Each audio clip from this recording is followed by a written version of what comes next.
Welcome to Tabitha Pen Media. Thank you for joining us. If you are new here, don't forget to subscribe and hit the notification bell so you never miss a story. Stay tuned till the end for an exciting twist. Olivia was everything she ever dreamed of. At 32, she was rich, powerful, and ran a successful fashion empire. She had no time for unnecessary relationships. Her motto was simple: life is about me, myself, and I. People admired her success but feared her attitude. Olivia was known for her sharp tongue and cold demeanor. Friends, she had none. Family, she hardly called. She was content living in a mansion surrounded by wealth, but no warmth.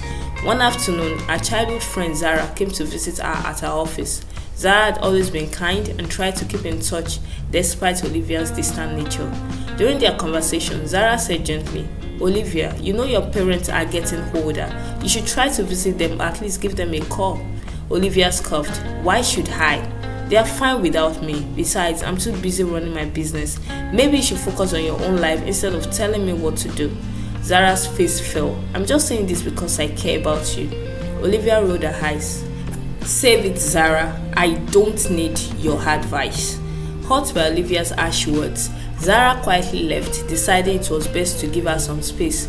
Little did Olivia know she was slowly alienating the people who truly cared about her. A few weeks later, Olivia met Chike at a restaurant. He was a charming and kind-hearted man who couldn't help but notice her striking presence. Gathering courage, he approached her table. "Hello, I couldn't help but notice you. My name is Chike. May I join you?" Olivia looked him up and down with a cold stare. "Do I look like I need company?" she snapped. Chike chuckled nervously. "I just thought we could get to know each other." She raised an eyebrow. "Listen, I don't have time for random strangers trying to flirt with me. Go bother someone else." Despite her rudeness, Chike was intrigued by her boldness and confidence. He apologized and left, but something about Olivia stuck with him. Over time, he tried reaching out to her again, only to be met with more insults and rejections. Yet, his feelings for her grew, and he remained persistent. One fateful morning, Olivia woke up feeling unusually weak. Dismissing it as stress, she tried to carry on with her day, but the weakness got worse, and soon she could barely stand. Alone in her home, she collapsed. Her housekeeper found her hours later and rushed her to the hospital. Days passed, but no one came to visit Olivia. She lay in the hospital bed, helpless and alone. The nurses whispered about how strange it was that such a wealthy woman had no visitors. Her phone remained silent, not a single call, not even from her parents who hadn't heard from her in years.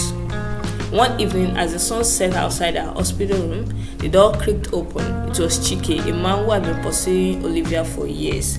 Despite her cold treatment, Chike had never stopped caring for her. "Olivia," he said softly, sitting by her bedside. "I heard you weren't feeling well. How are you?"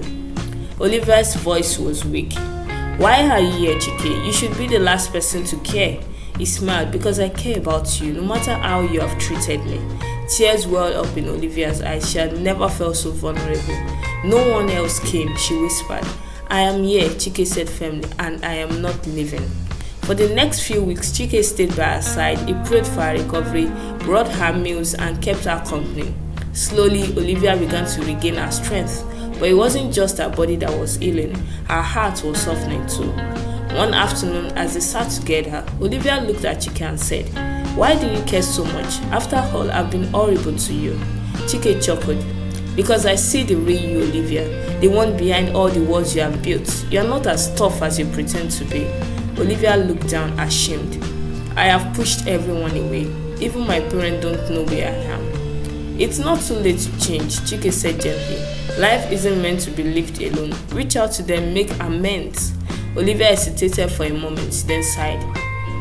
"Chike, I wasn't always like this." She paused, her voice trembling. "When I was younger, my parents often left me with my uncle. They trusted him because they believed he was family. But he wasn't the man they thought he was." Chike leaned in, his expression serious. "What happened, Olivia?" Her eyes filled with tears. "He tried to take advantage of me whenever my parents were not around. I was just a child. I begged him to stop, but he didn't care. He took my virginity. I felt betrayed. How could someone my parents trusted do that to me?" Chike's fist clenched, but he kept his voice calm. "Olivia, I'm so sorry you went through that. but you can't let his actions define you. I blamed my parents, Olivia continued. If they loved me, they wouldn't have left me with him.